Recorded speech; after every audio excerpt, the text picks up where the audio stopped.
Well, the 90s came around and finally it clicked that normal people could get online, which hadn't really clicked before. And the little trick that finally put it together was Tim Berners-Lee HTML. So thank you to the UK for providing the fellow who finally put the missing chink in place.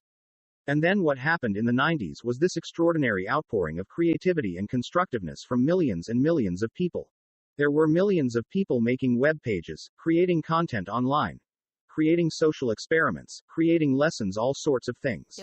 And the first decade of the web took place without much of a profit motive, without any particular charismatic figures driving it, without fear, without a desire for an afterlife or any other religious gambits, without advertising, without any of the traditional motivational schemes. It simply happened because people enjoyed it and it was a good idea.